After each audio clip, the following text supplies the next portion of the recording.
yang kemudian akhirnya ketika di Madinah sudah berkoordinasi dengan para sahabat dan Rasulullah, mereka ingin ketemuan di Madinah, mumpung berada di Mekah, mumpung berada di Mekah, mereka ketemu dengan Rasulullah, dan kemudian terjadi perjanjian Aqobah gitu.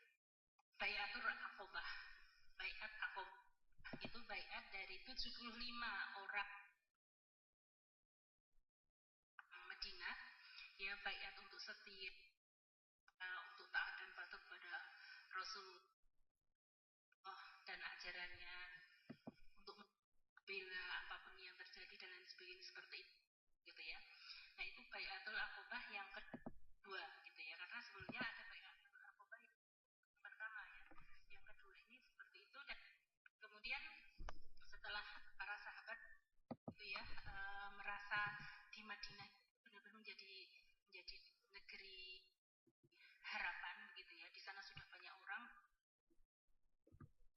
75 itu sudah berbaiat, di antara mereka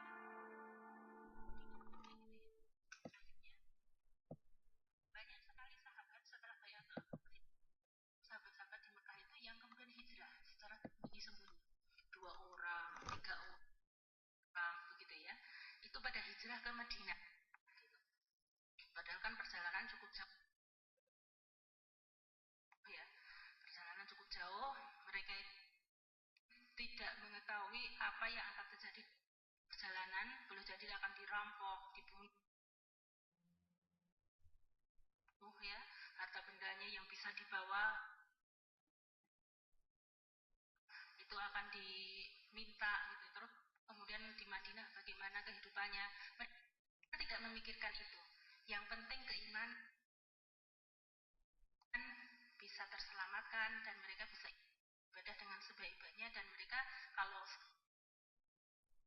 kemudian selama di Madinah itu mereka bisa kemudian berdakwah mengembangkan Islam dengan menyusun kekuatan di sana dengan baik-baiknya begitu. Tapi perjalanan jauh padang pasir yang luar biasa, godaannya tidak hanya manusia tapi juga binatang-binatang liar, waktu itu kan masih banyak gitu ya, itu tidak mereka hiraukan. Mereka Allahumma ana, Allah beserta kami begitu ya. Nah, sampai kemudian Abu Bakar pun mau berhijrah juga, ingin berhijrah karena memang sangat merasakan gitu ya, betapa teror gitu ya, teror, terus kemudian ya desakan-desakan dari kaum kafir Quraisy gitu ya, untuk para sahabat itu kembali di kekafirannya kepada agama nenek moyang, sangat besar sekali kan gitu ya, tekanan-tekanan yang dihadapi Abu Bakar dan keluarganya itu sangat besar sekali. Abu Bakar itu sempat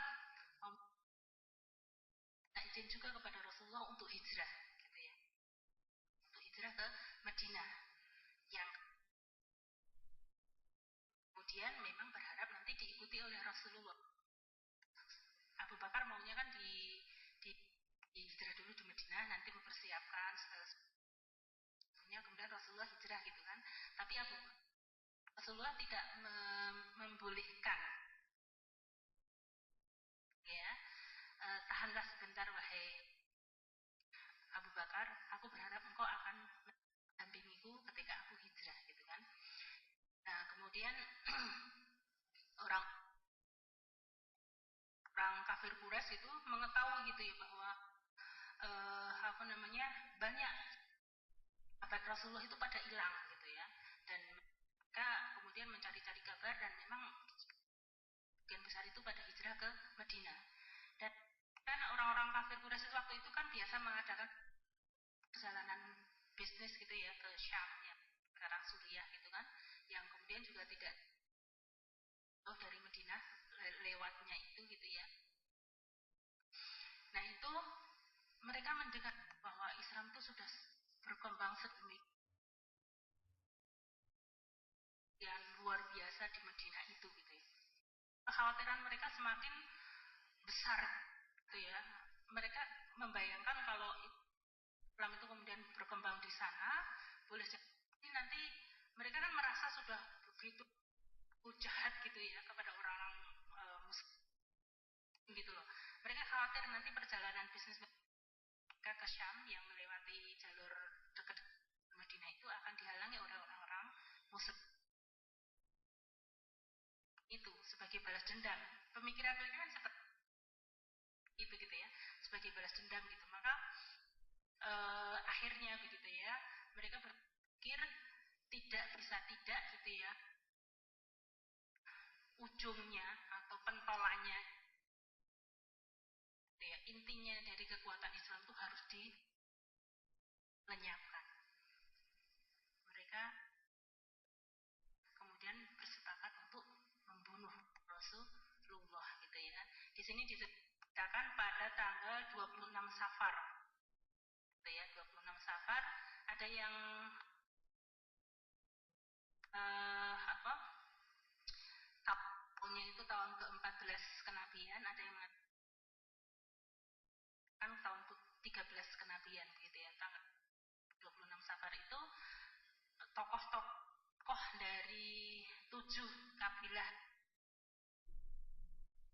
gitu ya, 7 kabilah kafir Quraisy itu mereka berkumpul untuk mendiskusikan bagaimana cara membunuh Rasulullah begitu. Nah, akhirnya disepakati bahwa mereka akan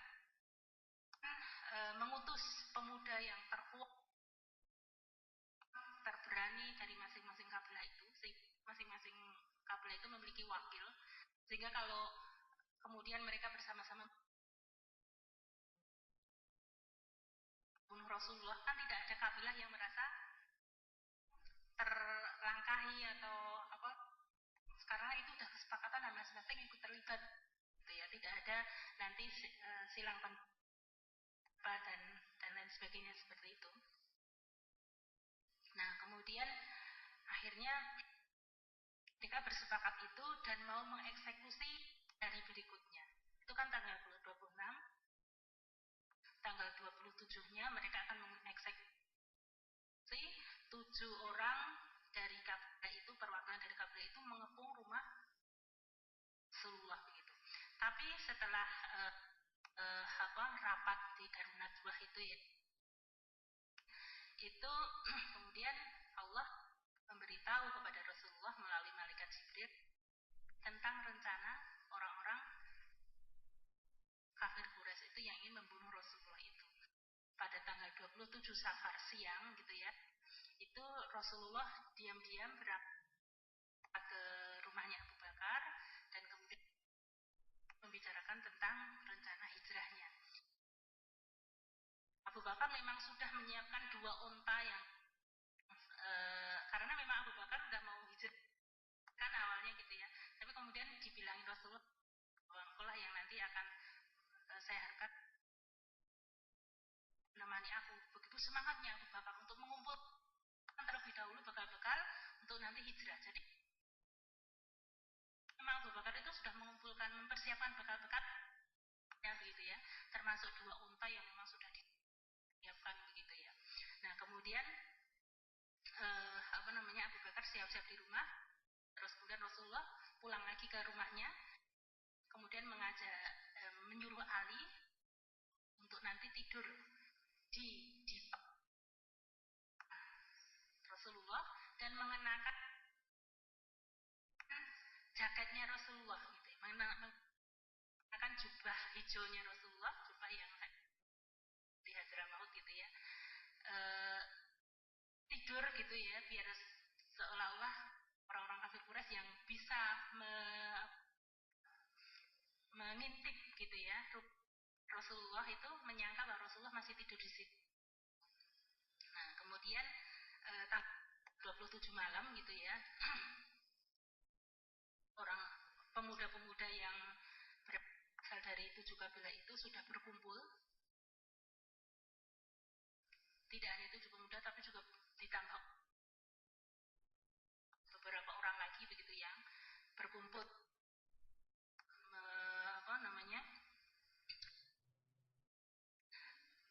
di rumah Rasulullah gitu ya. nanti akan menangkap Rasulullah hidup-hidup dan kemudian akan dieksekusi di depan tokoh-tokoh kaum kafir Quraisy gitu ya. Nah, telah mengepungnya, tapi Allah Maha Kuasa kan gitu ya. Mereka malam-malam gitu ya, hadir di situ begitu, hadir di situ dan persiapan. Tapi ternyata mereka semua ditidurkan oleh Allah. Gitu. Jadi mereka malam itu ditidurkan oleh Allah sehingga kemudian ketika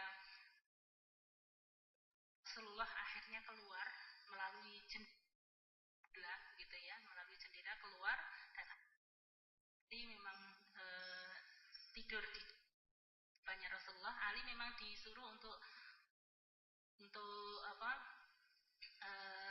menggantikan posisi Rasulullah.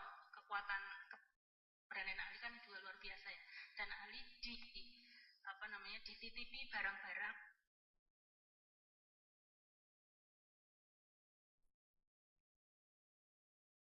milik orang lain yang dipinjam, pokoknya yang ada urusan dengan Rasulullah itu gitu ya.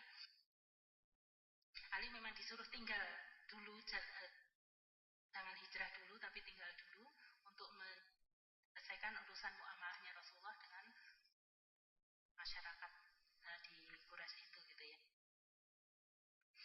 Nah kemudian Rasulullah malam-malam itu keluar, kemudian mengambil pasir dan menaburkan ke kepala para tokoh-tokoh ya pemuda ya yang kemudian mewakili kabilah kafir itu sambil membaca doa begitu. Mereka masih tertidur dan kemudian Rasulullah ke tempatnya Abu Bakar, hampiri Abu Bakar, dan kemudian Abu Bakar dan Rasulullah itu langsung menuju Gua Hiro. Langsung menuju Gua Hiro, memang sudah dirancang sedemikian apa ya. Jadi di Gua Hiro itu Rasulullah menginap selama 3 bulan gitu ya. Nah, ketika kemudian paginya akhirnya para pemuda utusan 7 kabilah itu pagi itu bangun gitu ya, mereka kaget, tapi mereka oh masih ada yang tidur kok, Rasulullah masih tidur. Mereka mungkin kecewa loh, kok mereka udah tidur semua gitu ya. Tapi kemudian mengintip, oh ada yang tidur di situ gitu. Didobrak pintunya, ternyata Ali gitu ya. Kemudian Ali dibawa ke gitu ya, ditanyain, dibentak-bentak, mana Rasulullah gitu, mana Muhammad kayak gitu tuh. Ali menjawab tidak tahu kan gitu ya. Kemudian mereka langsung lari ke rumahnya Abu Bakar, memukul Asma binti Abu Bakar gitu ya, dan menanyakan kemana perginya Abu Bakar gitu ya. Mereka udah menyangka bahwa yang pergi pasti Muhammad ditemani oleh Abu Bakar begitu ya. Tapi memang kemudian Rasulullah dan Abu Bakar ini oleh Abdullah bin Quraid Ukrat ya, itu yang penunjuk jalan. Dia pembantunya Abu Bakar, tapi dia mengetahui medan, situasi medan, jalan-jalan mana yang sepi gitu ya, yang bisa dilalui tapi itu jarang dilalui oleh orang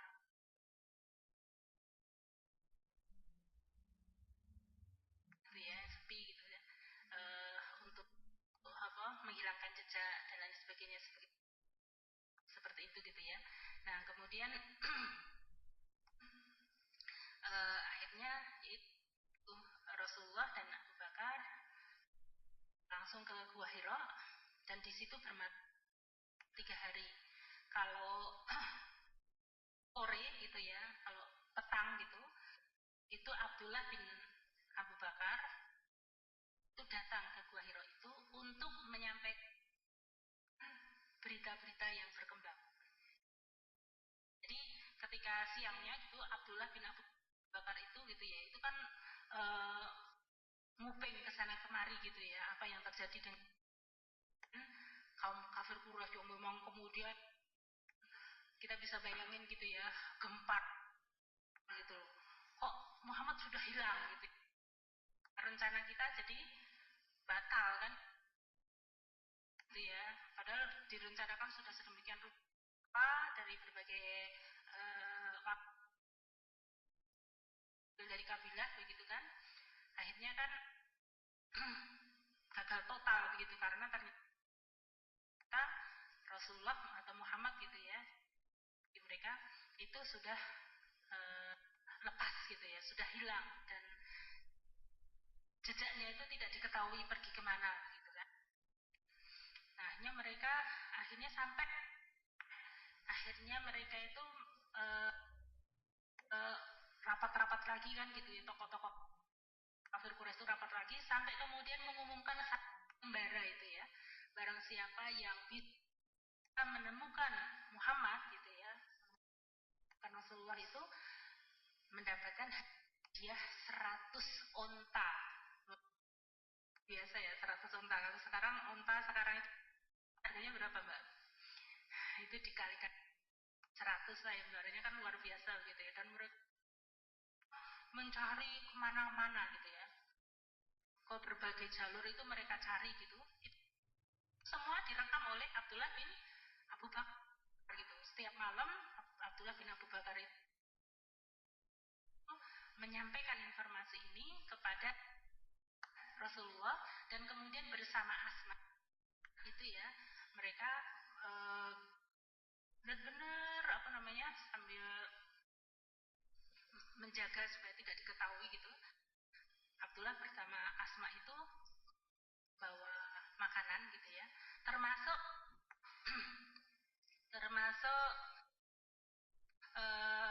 namanya siapa? Dilupa. Yang Amir bin Fahirah gitu ya. Amir bin Fahirah itu khodimah atau pembantu dari Abu Bakar juga gitu, yang menggembalakan kambing gitu ya, menggembalakan kambing untuk menghapus jejak dari Abdullah dan Asma yang ketika malam itu ke Gua Hiro. Di samping dia juga mengembalakan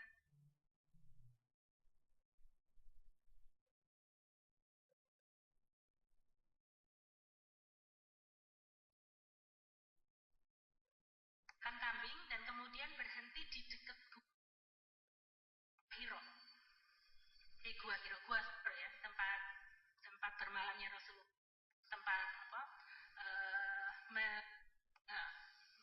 menginap dan kemudian sekaligus untuk mengetahui kondisi ya, perkembangannya dan bagaimana apa namanya langkah-langkah yang akan dilakukan oleh kafir Quraisy gitu kan.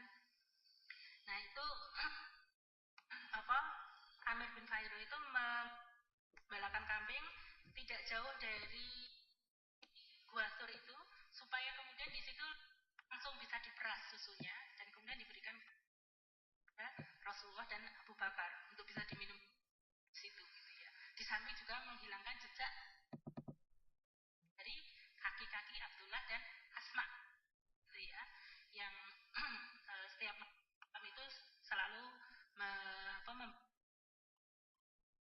bekal makanan gitu ya, bekal makan gitu. Sampai kemudian ketika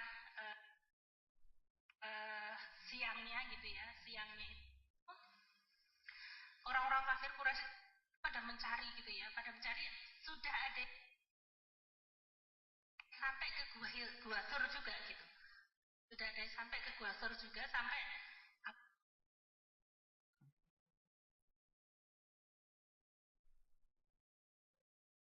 Abu Bakar itu um, melihat ke atas gitu ya, melihat ke atas, orang-orang kafir itu sudah berada di atas, di pintu Gua Sur itu gitu. Abu Bakar sampai gemetaran gitu ya.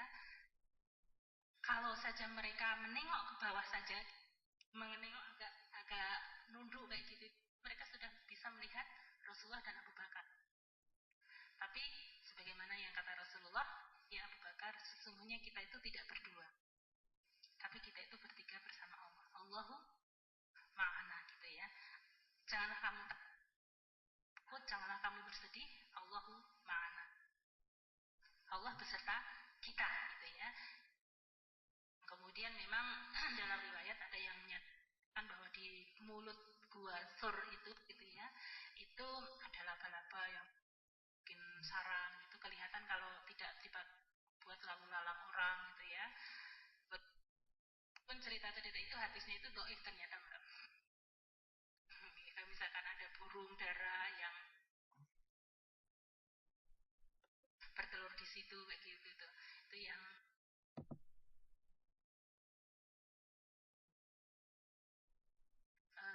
Allah alam hadisnya di yang pernah saya baca itu doif gitu ya. Ada orang yang menambah-nambahin di situ, tapi intinya di situ Allah juga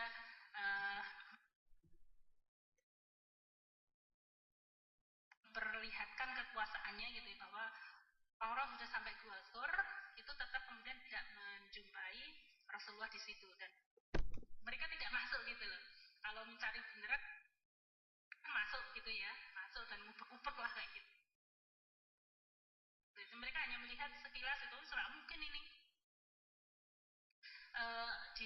dimasukin orang, tanda-tanda yang seperti ini begitu. Sampai ular kan, Abu Bakar waktu itu digigit ular juga ya, gigit ular juga, tapi sampai karena Rasulullah pas waktu tertidur ya di pangkuan Abu Bakar nggak tega untuk menjerit ataupun apa, ditahan gitu, kemudian sampai menahan tetesan air matanya itu jatuh ke pipinya Rasulullah gitu. Bisa bayangin kasih sayangnya Abu Bakar ya, digigit ular sakit banget gitu ya pastinya kan gitu ya.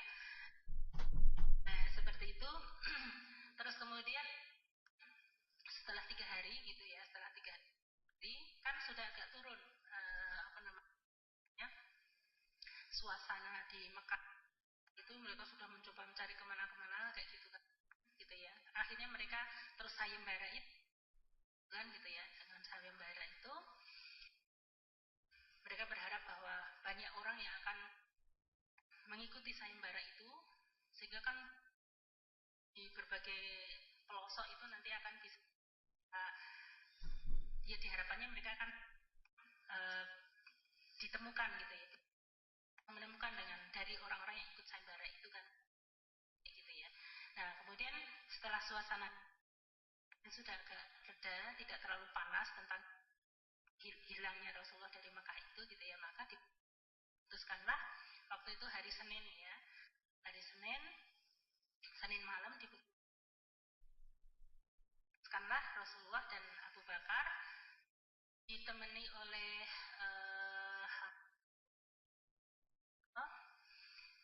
Abdullah bin Uraikid gitu ya, Abdullah bin Uraikid yang dia itu yang tadi itu paham medan itu ya, untuk kemudian mencari jalan di arah barat dekat laut ya, dekat Laut Merah itu, yang situ itu benar-benar sepi, banyak orang yang tidak mau lewat situ begitu, istilahnya mungkin ngalang gitu ya, agak ngalang gitu ya, tapi yang penting kan selamat gitu ya, yang penting selamat gitu. Dan kemudian juga belum berangkat itu Abdullah dan kemudian Amir bin Fahirah itu telah membawakan ontanya gitu ya, 2 onta gitu yang dipakai oleh Rasulullah dan Abu Bakar. Kemudian ada bin Uraikid itu gitu, yang kemudian mereka bertiga mengadakan perjalanan, melanjutkan perjalanan ke Madinah gitu ya, ke Madinah begitu. Dan dalam perjalanan itu ya diterangkan ada mereka bertemu gitu ya, salah satunya itu namanya itu sebentar, Abu siapa ya tadi itu yang dia itu termasuk tokoh Quraisy. Tokoh Quraisy membawa 70 pasukan gitu ya. Yang mereka juga mencoba untuk mencari Rasulullah begitu ya. Mencoba mencari Rasulullah dan kemudian menemui di jalanan itu ketemu dengan Rasulullah itu gitu loh. Tapi sebelum mereka kemudian mencoba untuk menangkap Rasulullah gitu ya, karena kan mereka dengan Rasulullah itu kan sebenarnya sudah kenal ya, sudah kenal sebelumnya itu juga baik-baik gitu kan, sebagai sama-sama ke Quraisy gitu kan. Nah itu kemudian Rasulullah uh, mengajak dialog dengan tokoh itu gitu, mengajak dialog, mengajak bicara terlebih dahulu gitu. Dan ternyata apa yang terjadi? Si tokoh yang awalnya tadi ikut di rapat di Darun Najwa yang ingin membunuh Rasulullah, sepakat membunuh Rasulullah itu ternyata apa? Dapat hidayah dari Allah gitu. Tokoh itu beserta 70 orang pengikutnya yang rencananya memang mau mengikuti sayembara, mau membunuh Rasulullah, mencari dalam rangka untuk menangkap dan membunuh Rasulullah itu akhirnya masuk Islam gitu ya. Masya Allah gitu ya. Nah itu dalam perjalanan Rasulullah dari Gua Tur ke Madinah ke Yatsrib ya. Dan kemudian setelah perjalanan sekitar 130 kilometer itu jauh ya. 130 kilometer kalau naik mobil ya nggak jauh ya. Tapi waktu itu naik onta dan perjalanannya kan memang mencari tempat yang sepi gitu ya, perjalanannya apalah gitu ya. Seperti itu. Terus kemudian mereka sampai di Kudait gitu ya, di Kudait ini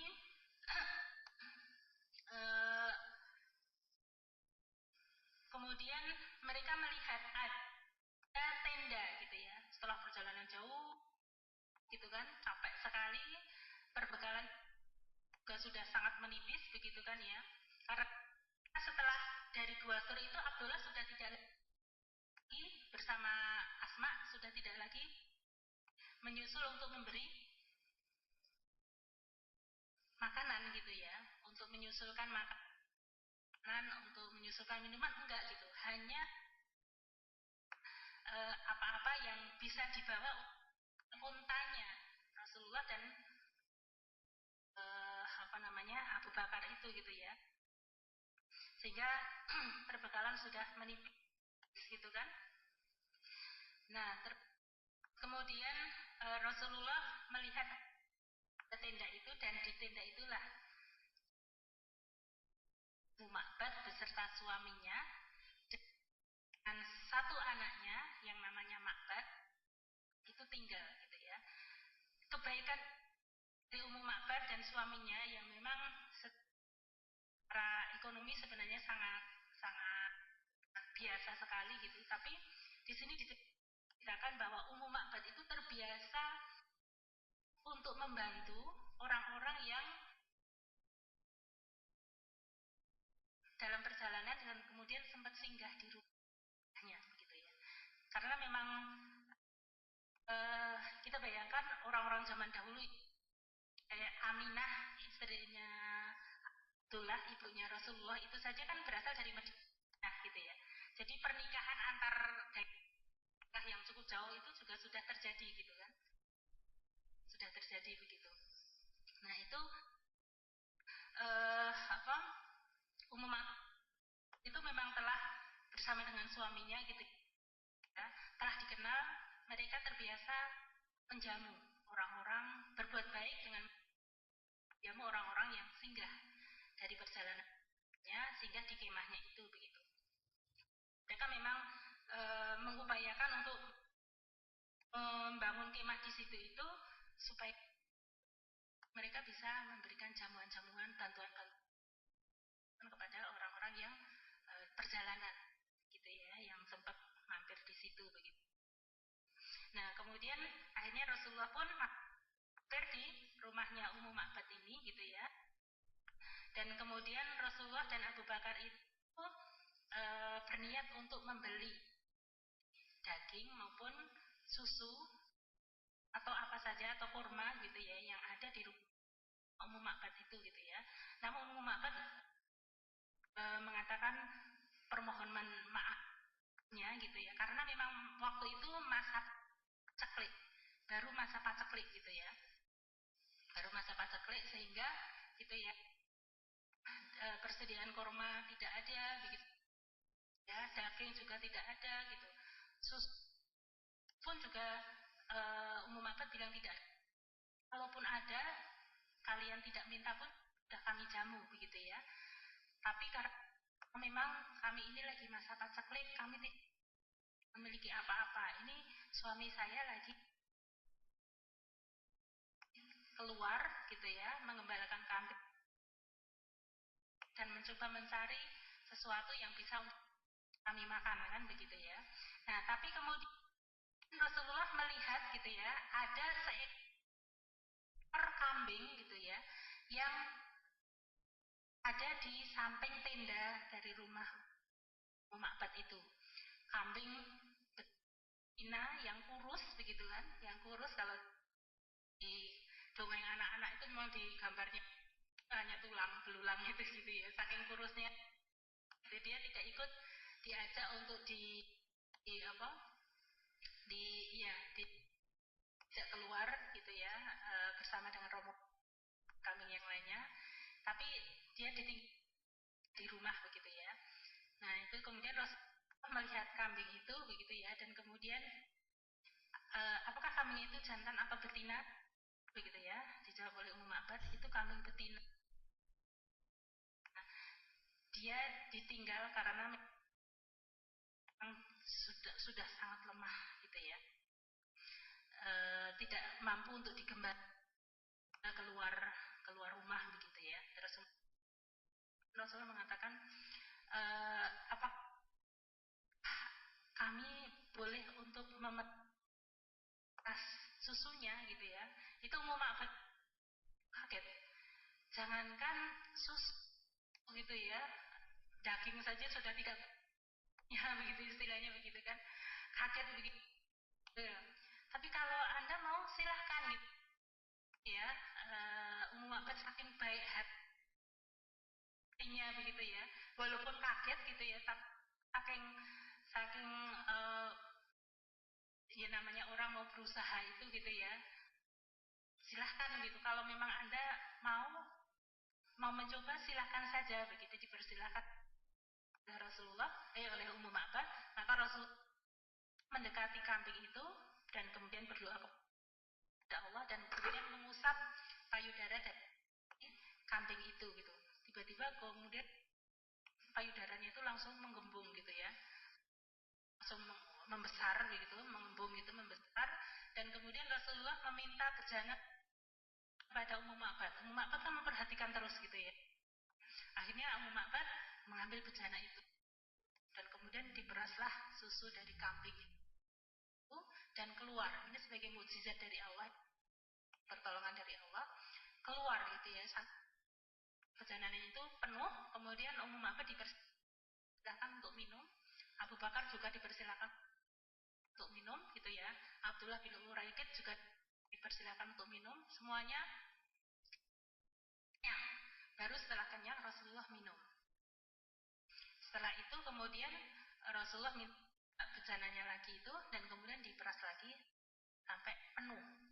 Nah, setelah itu kemudian sudah pada kenyang semua, kemudian Rasulullah minta pamit gitu ya, minta pamit kepada Ma'bad gitu, minta pamit. Dan Rasulullah pun melanjutkan perjalanan kemudian sampai di Kuba. Kuba itu sekitar 3,5 kilometer sebelum Nasib ya, sebelum Madinah. Dan Rasulullah berhenti di situ, kemudian berhenti selama 4 malam ya, selama 4 malam, dan kemudian sempat juga mendirikan masjid. Bisa bayangin mungkin masjid masih sangat sederhana sekali ya, Masjid Kuba gitu. Yang sekarang pun juga masih ada. Ya, tapi kita bisa bayangin dalam waktu 4 hari dalam keadaan yang capek kan gitu ya Rasulullah, tapi sempat mendirikan Masjid Kuba di situ begitu. Dan akhirnya total perjalanan dari Basur ke Madinah itu Rasulullah selama 1 minggu ya, 7 hari Rasulullah mengadakan perjalanan itu gitu ya. Nah, kemudian setelah ditinggal oleh Rasulullah Ummu Ma'bad itu gitu ya, dengan keheran-heranannya, datanglah suaminya di sore hari, datang suaminya gitu ya, dan kemudian suami itu kaget gitu loh kok ada susu gitu ya di rumah gitu ya, kok ada susu gitu ya. Terus kemudian bertanya dari mana susu itu gitu. Maka Ummu Ma'bad pun bercerita tentang hal-hal aneh gitu ya yang ia dapati dari kedatangan tamu-tamunya gitu ya, yang awalnya mau membeli susu dan daging tapi di rumah tidak ada, dan kemudian merah susu dari kambing yang kurus dan lemah itu, tapi terus kemudian keluar susunya, itu semuanya diceritakan kepada Abu Ma'bad ya, kepada suami Ummu Ma'bad itu gitu ya. Dan kemudian dalam sirah itu Ummu Ma'bad itu akhirnya terkenal sebagai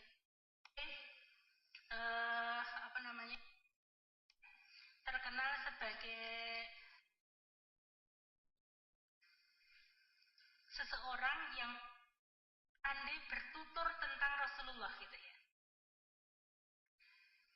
Seseorang yang pandai bertutur tentang Rasulullah, karena pengamatan Ummu Ma'bad ketika Rasulullah datang itu gitu ya, dan kemudian gerak-geriknya Rasulullah itu selalu ia amati begitu ya.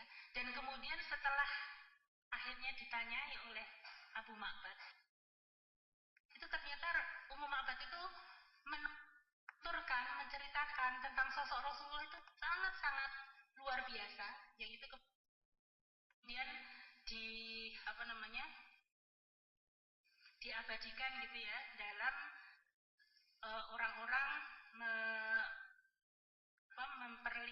menampilkan tentang sosok dari Rasulullah atau menuliskan tentang sosok dari Rasulullah gitu ya. Ketika ya, ketika ditanya oleh Abu Ma'bad gitu ya, Abu Ma'bad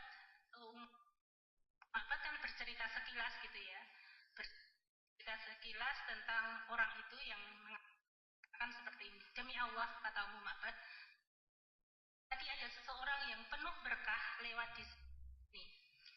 Di antara ucapannya begini dan begini begitu ya, dia menceritakan kepada Abu Ma'bad, maka Abu Ma'bad mengatakan, demi Allah, aku yakin dialah salah seorang Quraisy yang kini sedang dicari-cari gitu ya. Gambarkan padaku bagaimana ciri-cirinya wahai Ummu Ma'bad gitu ya. Nah, kemudian Ummu Ma'bad pun menuliskan sifat dari Rasulullah yang dilihatnya. Saya bacakan saja ya. Ini sampai akhirnya di buku-buku sirah, kata-kata Ummu Ma'bad inilah dipakai sebagai salah satu dasar penggambaran dari keadaan Rasulullah gitu ya. Ummu Ma'bad bercerita, dia sungguh elok, wajahnya berseri-seri, bagus perawakannya, tidak gemuk, tidak kecil kepalanya, tampan rupawan, bola matanya hitam legam, bulu matanya panjang, suaranya agak serak-serak, dan lehernya jenjang. Jadi karena memang mukul luar biasa gitu ya, mengamati satu gitu diamati oleh Ummu Ma'bad gitu ya. Dan ternyata Ummu Ma'bad itu pandai juga menggambarkannya atau menceritakannya gitu ya. Lehernya jenjang, jenggotnya lebat, matanya bagikan bercelak, alisnya panjang, melengkung, lebat, ya, dengan kedua ujung bertemu, gimana ya? Terus kemudian rambutnya hitam legam. Bila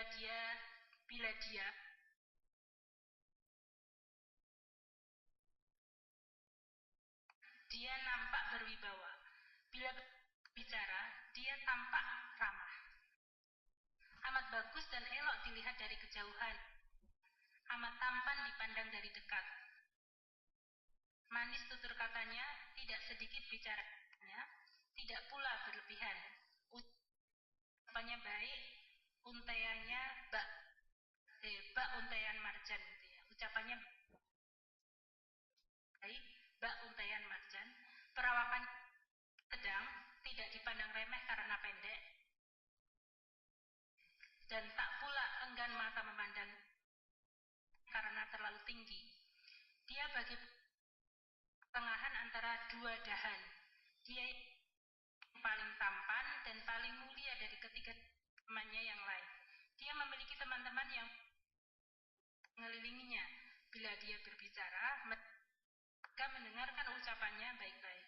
Bila dia memerintahkan sesuatu, mereka dengan segera melayani dan menaati perintahnya. Dia tak pernah bermuka masam dan tak bertele-tele ucapannya. Nah itu ya.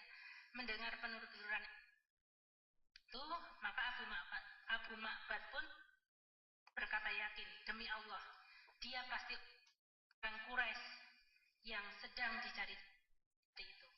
Aku bertekad untuk menemaninya, dan sungguh aku akan melakukannya jika aku mendapatkan jalan untuk itu, gitu ya.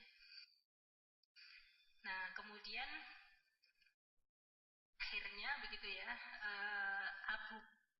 Abu dan Ummu Ma'bad itu bertekad untuk, kalau dalam riwayat yang ada, bertekad untuk menyusul Rasulullah, ya, dan kemudian mereka menyatakan keislamannya, begitu. Mereka menyatakan keislamannya, dan kemudian kambing gitu ya, yang kurus dan lemah tadi, yang kemudian diusap oleh Rasulullah, dan kemudian bisa mengeluarkan air susu itu gitu ya, itu ternyata berumur sangat panjang gitu ya, berumur sangat panjang dan sangat produktif, mengeluarkan ASI terus gitu ya, mengeluarkan ASI terus. Bahkan kalau di sini dikatakan umurnya itu sampai pada masa pemerintahan Umar Ibnu Khattab. Masya Allah ya. Jadi Rasulullah ketika hijrah di Madinah itu kan 10-an tahun ya, 10 tahun, kemudian ditambah Abu Bakar 2 tahun, kemudian Umar. Biasanya kambing itu berapa tahun masa hidupnya gitu ya. Nah itu Masya Allah tentang kisah dari Ummu Ma'bad itu ya, yang dikenal sebagai dasarnya, sifatnya itu memang dia memiliki sifat-sifat yang baik gitu ya, sifat-sifat yang baik, ingin menolong orang yang memiliki kesusahan, kesulitan gitu dalam perjalanan, misalkan seperti itu, dengan memberikan jamuan ya, memberikan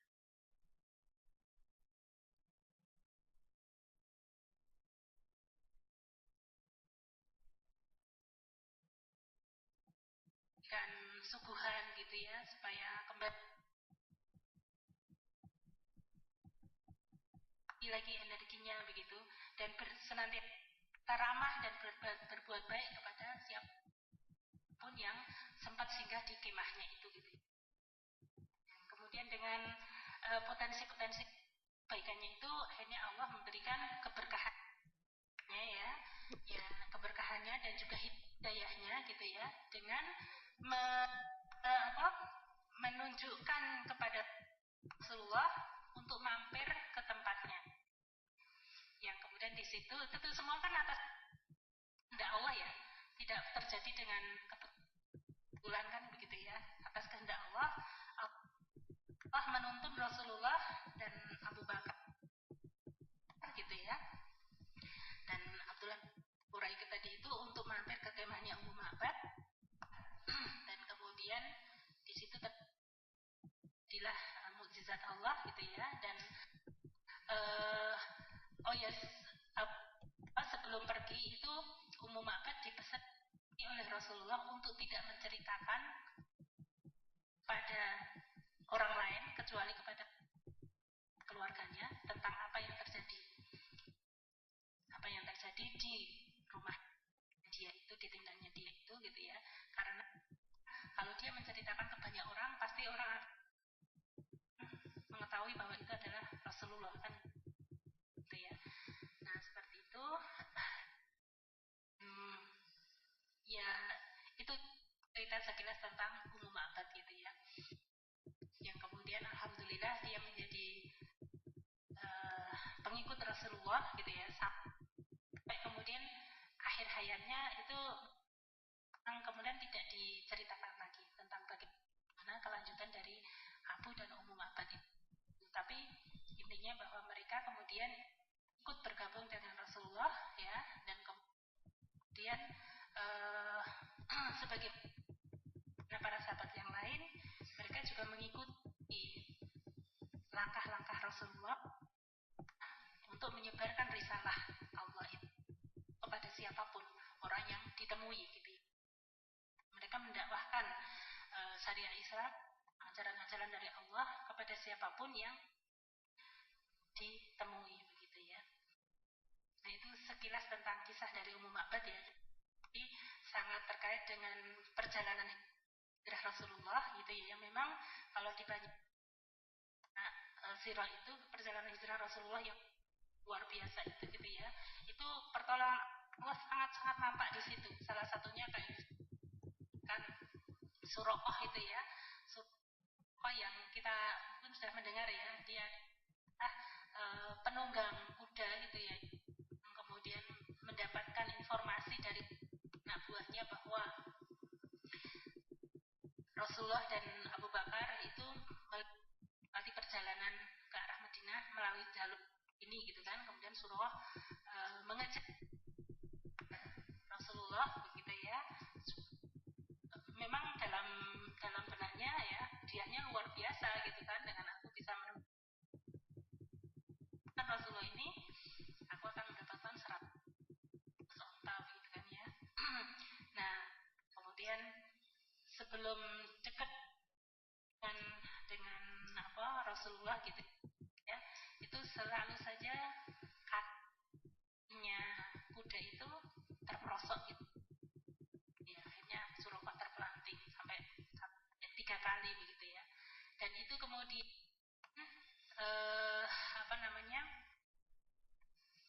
di kakinya Suraqah itu gitu ya, di kakinya kuda Suraqah itu keluar asap yang mengkilat gitu ya. Yang itu kemudian membuat Suraqah itu menyadari bahwa ini bukan sesuatu yang biasa, ini istimewa gitu ya. Dan kemudian Suraqah mengurungkan niatnya untuk menangkap Rasulullah dan bunuh Rasulullah gitu ya. Tapi kemudian dia menyatakan, di riwayat lain juga ada yang menceritakan bahwa kemudian justru itu menjadi sebab mulanya Suraqah itu masuk Islam gitu ya. Tapi kemudian intinya Suraqah disuruh balik oleh Rasulullah, tapi berjanji untuk tidak menceritakan kepada siapapun begitu kan. Nah itu kisah dari perjalanan Rasulullah hijrah ya dari Mekah ke Madinah gitu ya, Yathrib, yang di tengah perjalanan ketemu dengan Ummu Ma'bad. Setelah, kalau dalam sirah yang saya baca itu setelah 130 kilo gitu ya, perjalanan yang ditempuh oleh Rasulullah. Kalau Mekah dan Madinah itu berapa kilo? Ada yang pernah umrah? Ada yang pernah umrah belum? Pernah berapa? Oh, 400-an ya. Jadi 130 dari Gua Thur ya, dari Gua Thur. Jadi ya memang masih jauh ya perjalanan menuju ke Madinahnya itu gitu ya. Ya itu apa, cerita sekilas. Mungkin sampai sini ada yang mau menambahi atau mungkin ada yang perlu kita diskusikan? Monggo silakan.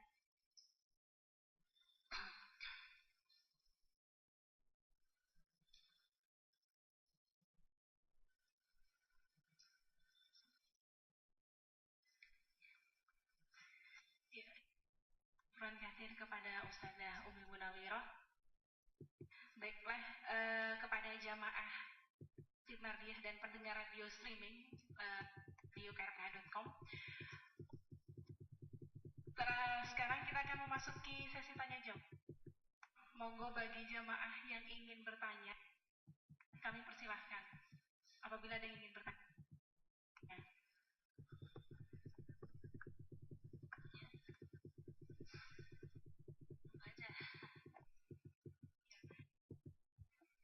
Ustazah menyampaikan, silakan jika bertanya tentang apapun, termasuk di luar sirah.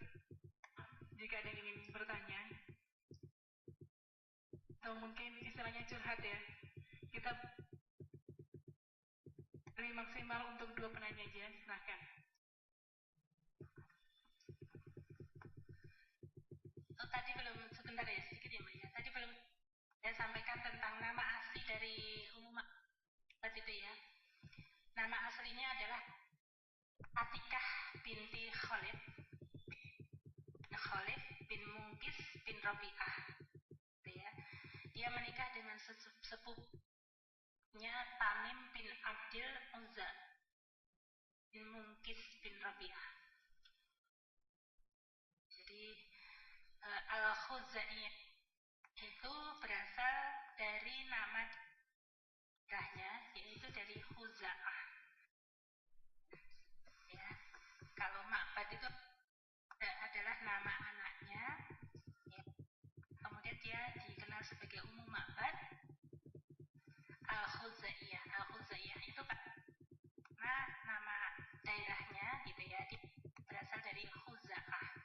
Kalau mbak-mbak dari Bantul ya, Al-Bantuliyah gitu ya. Atau dari Sleman, Al-Slemaniyah. Ya, itu nama aslinya ya, Atikah binti Khalid.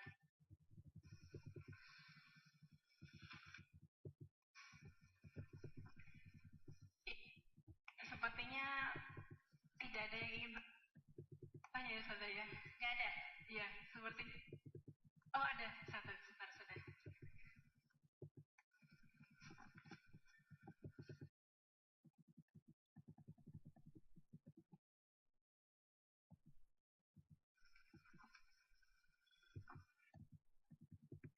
Assalamualaikum warahmatullahi wabarakatuh. Waalaikumsalam. Saya Dara dari Distrik Perawatan. Saya ingin menanyakan, tadi kan Ummu Ma'bad ini dikenal dia sering menjamu tamu. Kira-kira apa saja yang bisa kita lakukan untuk memuliakan tamu kita kalau misalnya memang ada tamu yang datang ke rumah? Ya, ya. Hal jazaa'ul ihsan ihsan, tidak ada balasan kebaikan kecuali kebaikan pula, dan terutama untuk menghormati tamu. Maka sesungguhnya indahnya Islam itu luar biasa gitu ya, terhadap tamu, siapapun tamu itu perlu kita hormati gitu ya. Bahkan Rasulullah mengatakan yang beriman kepada Allah dan hari akhir maka ia memuliakan tamunya kan gitu ya. Nah itu memuliakan tamu, apa yang bisa kita lakukan banyak Mbak ya. Kadang-kala ada tamu yang ke rumah itu karena memang punya keperluan gitu ya. Kadang-kadang ada yang butuh ini, butuh itu, memang ada keperluan yang ingin disampaikan kepada kita dan lain sebagainya seperti itu. Nah, kita coba sebisa mungkin untuk bisa memenuhi keperluan-keperluannya itu gitu kan. Ada juga tamu yang ingin meminta pengen curhat, didengarin curhatnya, minta nasihat gitu kan ya, atau konfirmasi apa dan sebagainya. Intinya kita kalau dalam hal-hal yang teknis ya kita persilahkan mereka untuk bisa duduk secara nyaman gitu kan. Terus kemudian kalau apa ada suguhan di rumah ya kita beri suguhan sebaik-baiknya ya kan. Barangkali dia dalam perjalanan jauh atau kadang-kala gitu ya, saya rasakan juga itu pas di rumah itu nggak terasa haus gitu ya, karena saya minum itu kalau belum haus belum minum atau kadang lupa gitu kan, begitu keluar baru ratus meter gitu kok banget ya, mau balik juga udah malas gitu kan. Boleh jadi dia haus seperti itu, lupa minum gitu, kasih minum gitu kan. Terus kemudian ya suguhan-suguhan apa adanya lah gitu. Dan ya,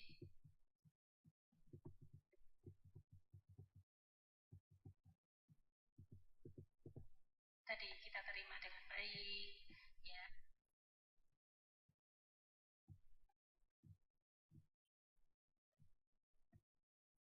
kita sapa, kita dengan ramah begitu. Itu insya Allah kita sendiri kan kalau dibegitukan orang itu senang ya.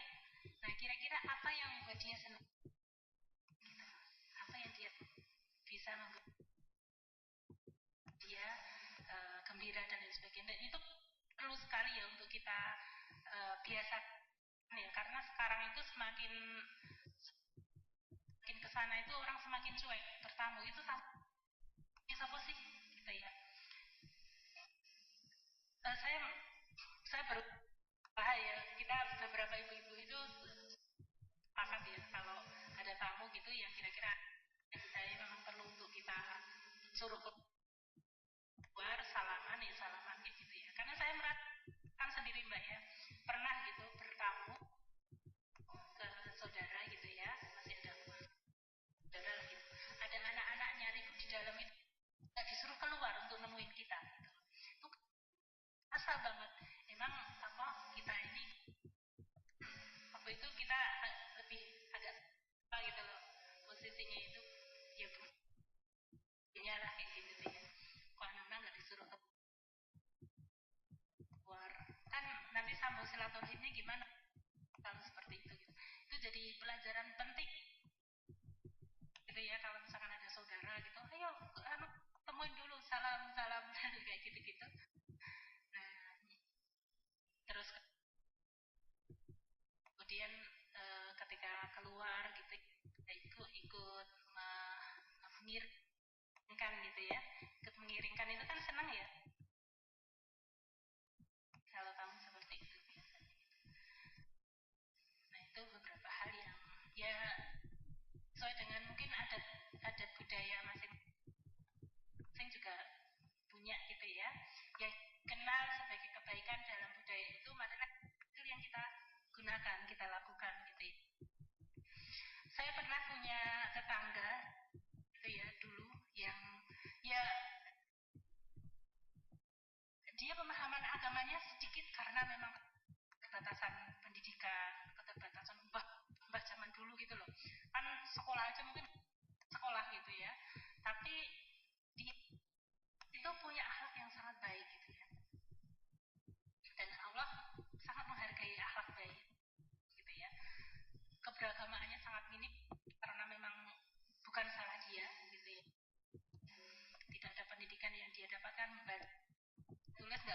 gitu ya. Kan nggak akan minta pertanggungjawaban apa yang tidak diketahui, tidak dimampuinya kan gitu ya. Tapi saya melihatnya si Mbah ini ya, namanya itu Mbah Temo, saya ingat gitu ya. Itu kalau ada tamu itu, siapapun itu langsung ditawarin makan. Itu dia punya makanan apa aja gitu. Ayo nduk nang pawon. Ya, ngam dhisik ya. Oke, gitu ya. Ngajak makan gitu. Kita nggak tahu dia punyanya apa gitu. Dia pede aja. Pokoknya setiap ada tamu gitu disuruh untuk makan, ya dia dia saking ikhlasnya ya, mungkin punyanya apa ya udah itu yang dikasihkan kalau mau makan kayak gitu. Itu luar biasa ya, ada yang seperti itu gitu ya.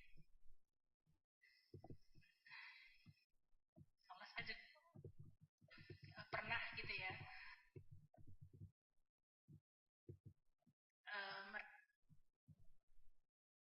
merasakan ada orang baik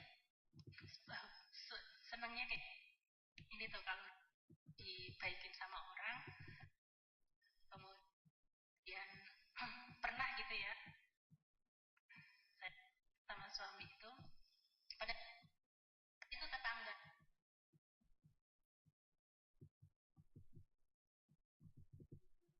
tetangga kampung gitu ya, yang sudah lama nggak ketemu gitu ya, terus tahu aja kalau kita mau ke Bandung gitu kan, ada keperluan di Bandung gitu, terus ya kontak-kontakan kayak gitu. Itu udah nanti kami jemput aja di stasiun gitu kan, jemput di stasiun, terus apa nanti nginep di tempat saya ya, udah dijemput di stasiun, terus disuruh nginep di situ, semuanya oh kamarnya disiapin, makannya disiapin, terus kemudian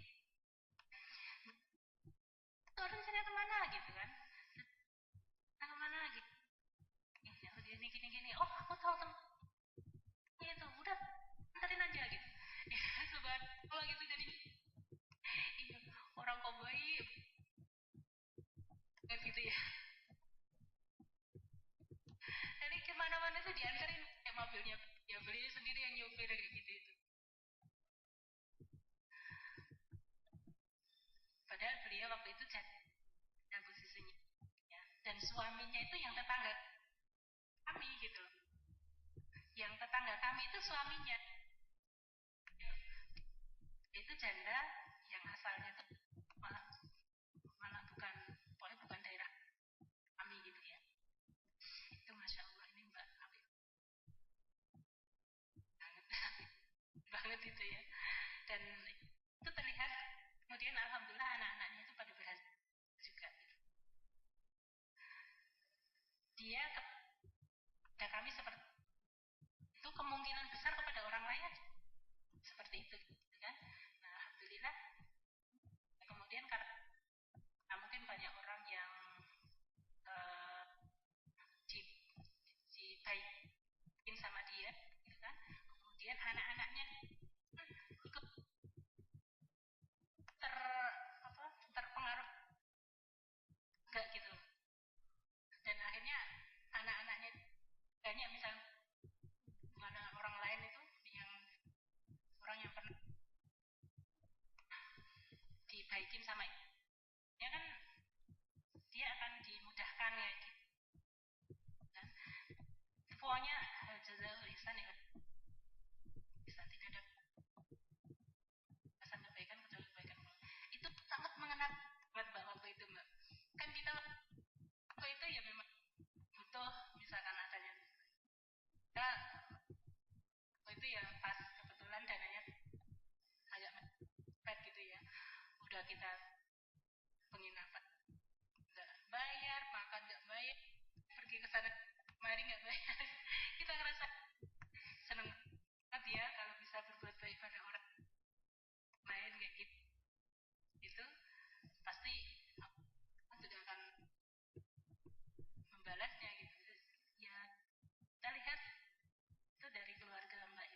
bagi ibunya itu yang nggak terlalu berkorban kan ya, karena memang sudah ada mobil, kaya lagi gitu kan, kaya gitu ya, sudah ada mobil gitu itu masalah apa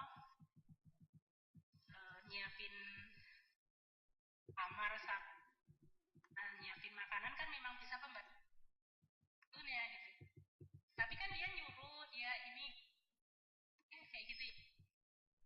Kalau nggak bukan karena apa dia yang mengkondisikan minta pembantunya gitu kan nggak mungkin juga gitu. Tapi masya Allah gitu yang kita terasa itu wah saja itu terkesan banget, teringat banget gitu sepanjang hidup mungkin teringat gitu ya, dilakukan seperti itu gitu. Mungkin kita bisa cerita sama anak-anak kita kayak gitu itu kan, oh ini kayak gini dulu Umi sama Abi itu digituin bang, Abi pas lagi buka gitu ini begitu kan, seneng banget ya. Mungkin itu yang lain barangkali ya.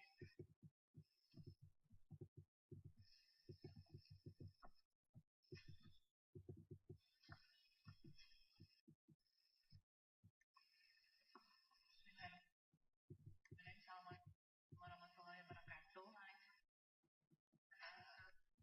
Nama saya Dewi. Saya maaf mau bertanya di luar tema. Saya ingin menanyakan masalah halal haram untuk hal yang kita konsumsi. Jadi seperti kemarin itu kan dari apa ya agak heboh tentang adanya jilbab yang mengklaim bahwa mereka mendapat sertifikat halal dari MUI. Lalu kemudian kalau saya juga membandingkan dengan hal-hal misalnya tentang barang yang kita makan. Kalau di Jogja itu kan misalnya juga daging itu dijualnya agak bebas dibandingkan daerahnya lain. Lalu juga ada kemungkinan bahwa ayam-ayam yang dijual di pasar itu tidak dipotong berdasarkan syariat Islam. Beberapa tempat makan itu memang ada dicantumkan label halal dari MUI, tapi kan itu juga tidak semua tempat makan, dan saya pikir lebih banyak yang tidak apa ya mengajukan permohonan untuk diperiksa MUI dibanding yang ada. Nah, sebagian teman-teman itu sangat berhati-hati dengan sangat pilih tempat makan gitu, kemudian nggak mau makan di luar, pilih masak sendiri. Jadi saya berpikir bagaimana sebaiknya sikap kita terhadap kondisi yang ada pada saat ini. Kita tidak bisa memastikan apakah misalnya ayam yang di pasar itu sudah berdasarkan syariat atau tidak. Kita bisa memastikan. Kita mau sendiri juga saya pikir itu agak apa ya, agak tidak mungkin dengan kondisi, apalagi dengan sebagian besar kita yang kos-kosan gitu. Jadi menurut Umi bagaimana kita mensikapi kondisi seperti itu? Kalau saya berpikirnya juga atau sebagian besar masyarakat di Indonesia itu menganut Islam, walaupun mungkin keislamannya juga berbeda-beda pemahamannya, tapi apa kemudian harus ya kalau nggak ada label halalnya berarti nggak makan seperti itu. Itu minta masukannya. Terima kasih banyak. Assalamualaikum warahmatullahi wabarakatuh. Waalaikumsalam. Sebentar ya Pak.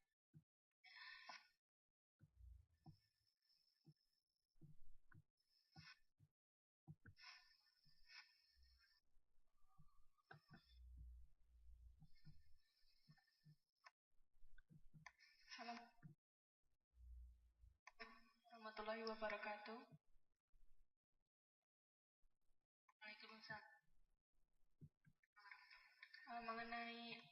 menerima tamu atau memuliakan tamu itu jika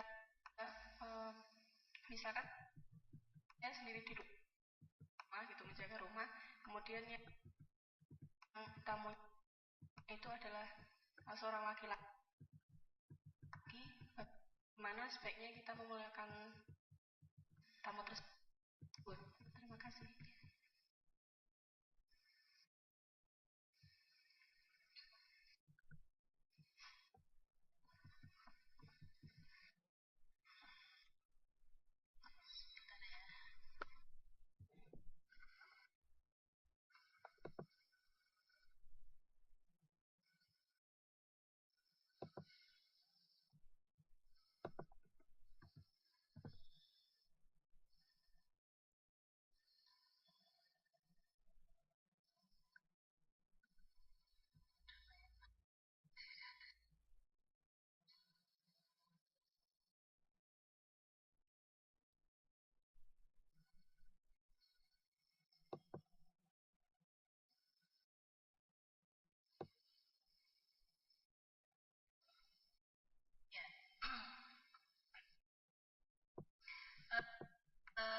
Tentang makanan begitu ya. Jadi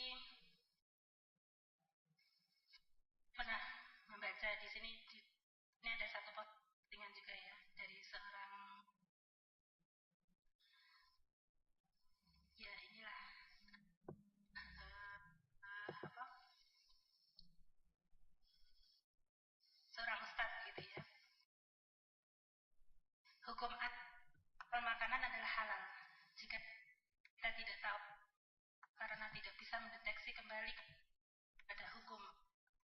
Jika kita tidak tahu, kita tidak bisa mendeteksi, menelusurnya, maka itu kita kembalikan kepada hak asalnya, yaitu halal.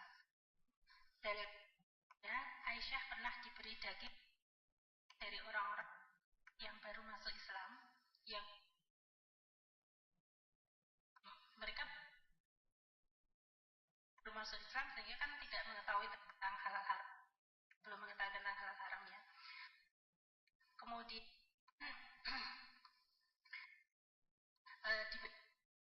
daging dari orang yang baru masuk Islam itu, kemudian Aisyah tidak tahu apakah ketika menyembelihnya itu menyebut nama Allah atau tidak begitu ya. Maka Rasulullah bersabda, bacalah bismillah dan makanlah. Kalau saya gitu ya, lebih cenderung kepada ini Mbak. Jadi apa namanya, di satu peristiwa lagi gitu ya, Rasulullah juga pernah dimintai pendapat tentang orang yang diberi makanan oleh orang Yahudi begitu ya. Terus kemudian orang itu tidak mengetahui asal makanannya itu dari mana begitu ya. Maka Rasulullah bacalah bismillah dan makanlah. Kalau kita tidak yakin benar bahwa yang kita makan itu misalkan ya, bahwa itu sesuatu yang haram gitu ya, kita tidak yakin bahwa itu adalah sesuatu yang haram, maka hukum asal dari karena itu adalah halal gitu. Itu yang pertama. Kemudian kalau saya memang memilih pendapat seperti itu karena begitu ya, kita insya Allah berpendapat bahwa kita tidak gampang, tidak meremehkan, tidak memudah-mudahkan untuk kemudian makan apa saja gitu ya, tanpa menelusuri. Toh kita sudah berhati-hati untuk mencari yang halal. Dan halal itu tidak hanya zatnya ya, tapi asalnya pun juga halal. Kita harus lebih hati terhadap asalnya. asal dari keberadaan dari makanan itu, uang kita maksudnya berasal dari mana, gitu kan? Mungkin uangnya itu mungkin makanannya halal zatnya gitu, tapi kalau uangnya itu berasal dari yang haram, justru itu juga haram gitu. Kayak kayak misalkan makanan yang halal tapi itu uh, uh, untuk persembahan misalkan ya. Kalau di Bali itu kan banyak sekali yang untuk apa namanya sesaji-sesaji itu gitu ya. Kalau di Jawa sini juga kadang ada sesaji-sesaji kayak gitu. Itu zatnya itu halal, tapi kan dia jadi haram karena itu sesajen kan gitu ya. Jadi haram itu bisa macam-macam. Tapi kalau untuk zatnya sendiri gitu ya, untuk zatnya sendiri kalau kita memang sudah berusaha sedemikian rupa begitu ya, tetap berhati-hati. Tapi kan kita tidak menghabiskan waktu untuk menelusuri satu persatu gitu ya. Kita pakai dalil tadi itu seperti Rasulullah tadi itu, kita baca bismillah dan kita makan.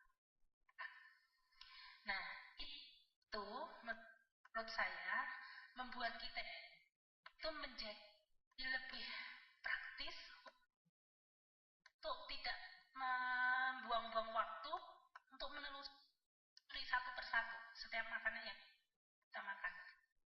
Waktu kita justru lebih banyak kita alokasikan untuk hal-hal yang bermanfaat kepada orang lain.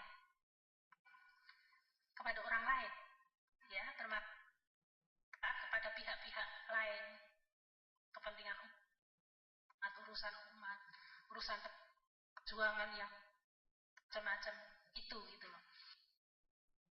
Sementara untuk kita kan makanan halal haram itu efeknya pada diri kita sendiri kan. Toh kita insya Allah sudah berusaha untuk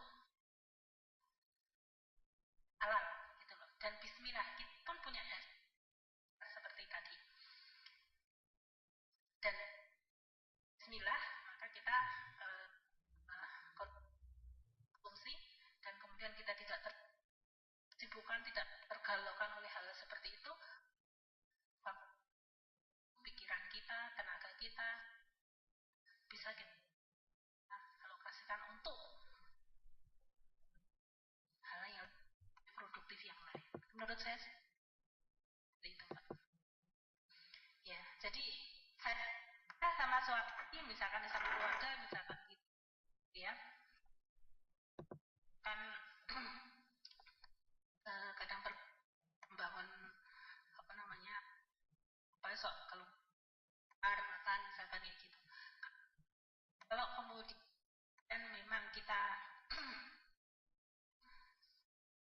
yakin tidak ada informasi bahwa di situ menjual yang haram, gitu ya, ya udah kita beli di situ. Bismillah. Gitu. Tapi memang suami pernah cerita, wih, baru rombongan teman-teman kan gitu ya, mobil, apa namanya, parkir di depan warung. Begitu mau masuk warungnya tuh salibnya gede banget. Langsung terus mungkin pemilik warungnya sudah berharap wah ini lumayan tidak tambah banyak. Langsung mohon maaf nggak jadi pergi gitu ya. Kenapa kan muslimnya gitu ya. Kalau sudah tahu seperti dia non muslim kayak gitu,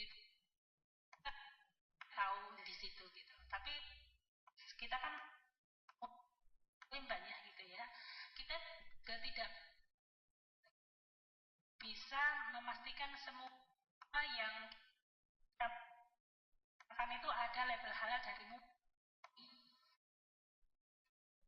ya. Karena apa? Karena banyak produksi tetangga saya itu hampir banyak yang jual makanan, Mbak. Jual donat, jual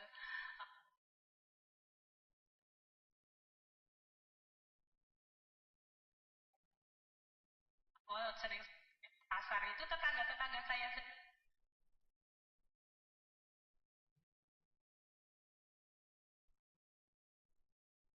sendiri gitu. Saya persis dia cara buatnya gimana dan lain sebagainya. Itu kan agamanya juga nggak mungkin dia pakai hal-hal yang haram sebisa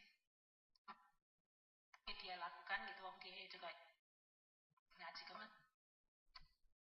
dan sebagainya. Tapi sama sekali dia tidak pikir untuk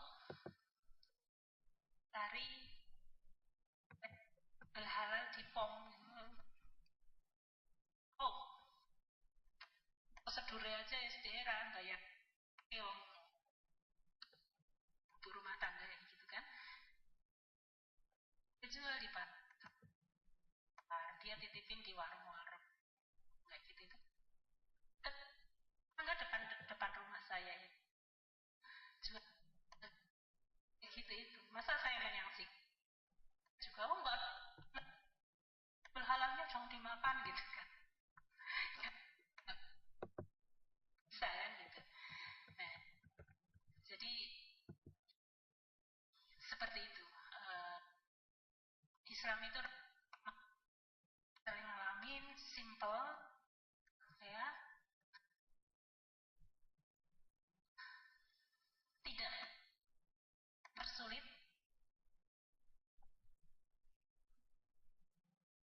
tapi juga jangan dimudah-mudahkan, diremehkan. Kalau saya berpendapatnya seperti itu. Ya, apalagi ya, ya makan haram memang kepada doa kita nggak dikabulkan dan sebagainya. Itu ya. Toh kita tidak berniat untuk makan haram, kita tidak menggampangkan untuk segera makan haram gitu kan. Kita tetap berhati-hati, tapi tidak mempersulit diri dengan cara harus menulis. Ya enggak, halalnya ini dulu zaman Rasulullah berhalal pom sama sekali gitu. Pomnya gitu ya. Seperti itu gitu. Ya. Kemudian menghormati tamu, tapi ditanyain apa tadi? Kalau laki-laki ya, kalau laki ya kita tetap harus menjaga prinsip-prinsip interaksi antara laki-laki dan perempuan, Mbak. Tidak berhormat gitu kan. Terus kemudian juga dalam situasi umum ya tidak bersalaman gitu ya.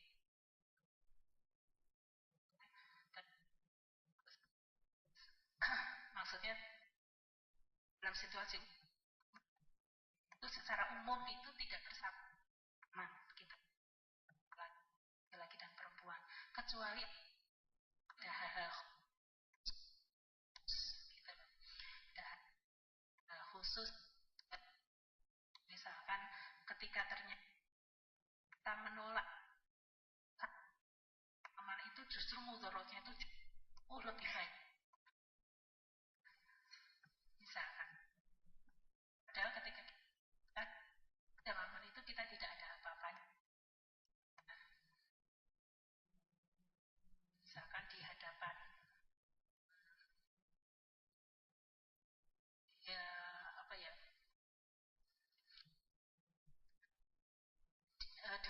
presiden gitu ya, kita udah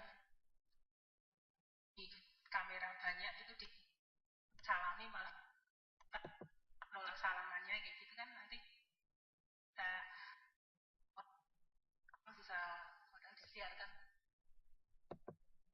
mana-mana kan seperti itu gitu ya. Nah, jadi batas-batasan laki-laki perempuan itu ya, interaksi laki-laki perempuan tetap kita kita junjung tinggi, tapi kita tetap hormati dia tamu, kebutuhan dia pun misalkan menjamu makanan dan lain-lain seperti itu, kita tetap jalan walaupun kemudian akan apa ya, ya peluangnya kan mungkin dia macam-macam ya. Kita mungkin karena di sini banyak yang ahwat yang kos kayak gitu, kita ya, pembicaraan itu sesuai dengan keperluan.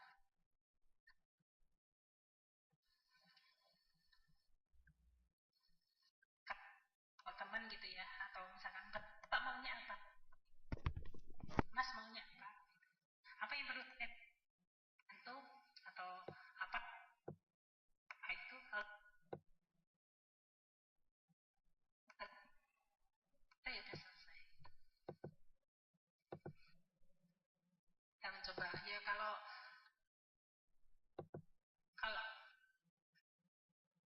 juga ini ya, kadang-kala kan orang-orang ada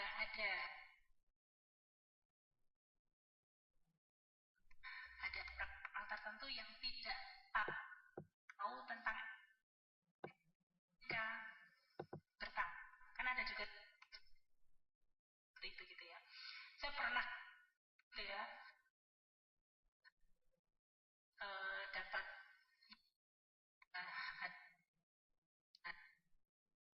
ada teman, ada ahwat gitu, jadi yang dia itu seneng banget curhat, cerita macam-macam. Oh, pernah saya layani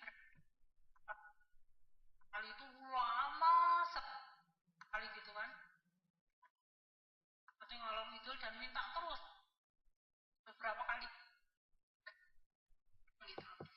Mikir-mikir waktuku banget tersita oleh si anak ini gitu, dan ceritanya itu bolak-balik gitu. Terus akhirnya saya gitu, maksudnya saya kata itu saya tegas,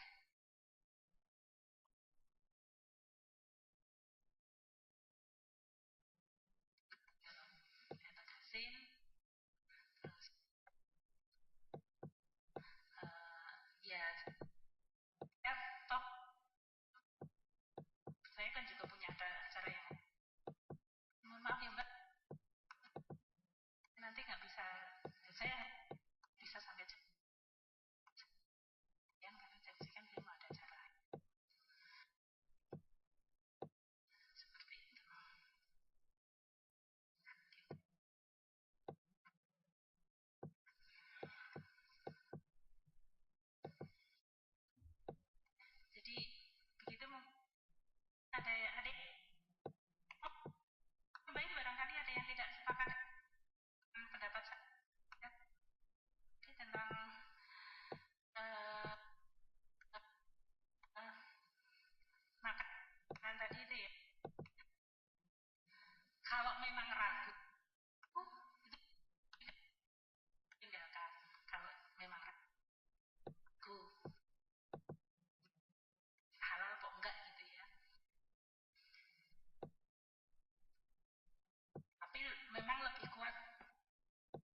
Ki udah batal kok belum ya? Tadi aku udah kentut belum ya? Nah, yang pasti apa? Pasti aku sudah berwudu. Tapi yang aku sudah batal apa belum? Berarti pasti. Kita ambil yang pasti. Wah, aku sudah wudu. Yang, yang bikin ragu itu sudah batal apa belum? Kan kayak gitu kan? Tapi aku mau wudu apa belum ya? Gitu. Aku tadi udah wudu pas di kamar itu aku tadi sekalian wudu atau enggak ya? Itu yang pasti kan belum wudunya.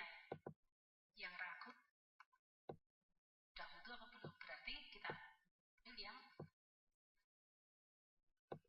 belum wudunya. Nah, gitu berarti kita wudu sih. Gitu ya.